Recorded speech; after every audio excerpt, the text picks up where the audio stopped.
Here comes your pre-market summary for Thursday, January 5th. Futures trying to hold on to positive territory so far this morning, coming off a nice bounce back yesterday. If you remember, post-Fed minutes, we got the minutes from the latest Fed meeting at 2 p.m. yesterday. The market ends up rallying into the close as we get the same hawkish tone from the Fed as the prior two meetings.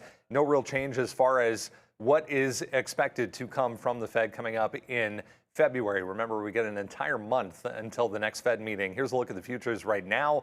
As I mentioned, basically flat to kick things off. The S&P 0.1, 0.04 to the downside for the Dow. Same story for the NASDAQ.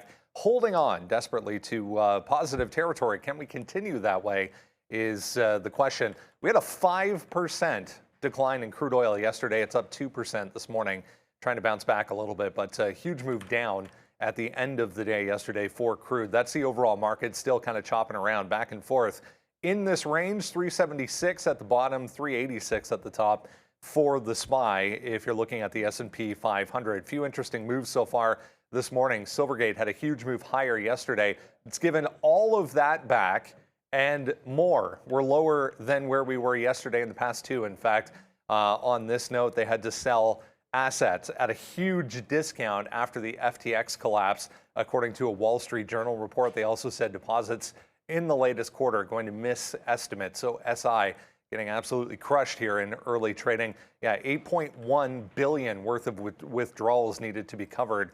So they had to sell some assets. Amazon CEO coming out after the close yesterday saying their job cut's going to be expanded to the tune of 18,000. So Amazon on watch here, a little bit active in early trading. China numbers for December out for Tesla this morning. Not good. They missed expectations. Speaking of China, Alibaba back on watch. All the Chinese ADRs back on watch. Remember what happened yesterday. Huge day to the upside. We're lower to start right across the board for Chinese ADRs this morning. Minor note on Apple. They're working on a deal with Luxshare out of China as well to expand their manufacturing. On that note, WBA as well out with earnings this morning. $6.5 billion opioid single-time charge on this earnings report for Walgreens Boots Alliance. And oh yeah, HKD up huge in pre-market trading. No real news on that low float runner. We'll talk about that coming up as well. Grab the watch list, guys. On its way out to you right now. Use a QR code on screen. We'll see you shortly on TraderTV.Live.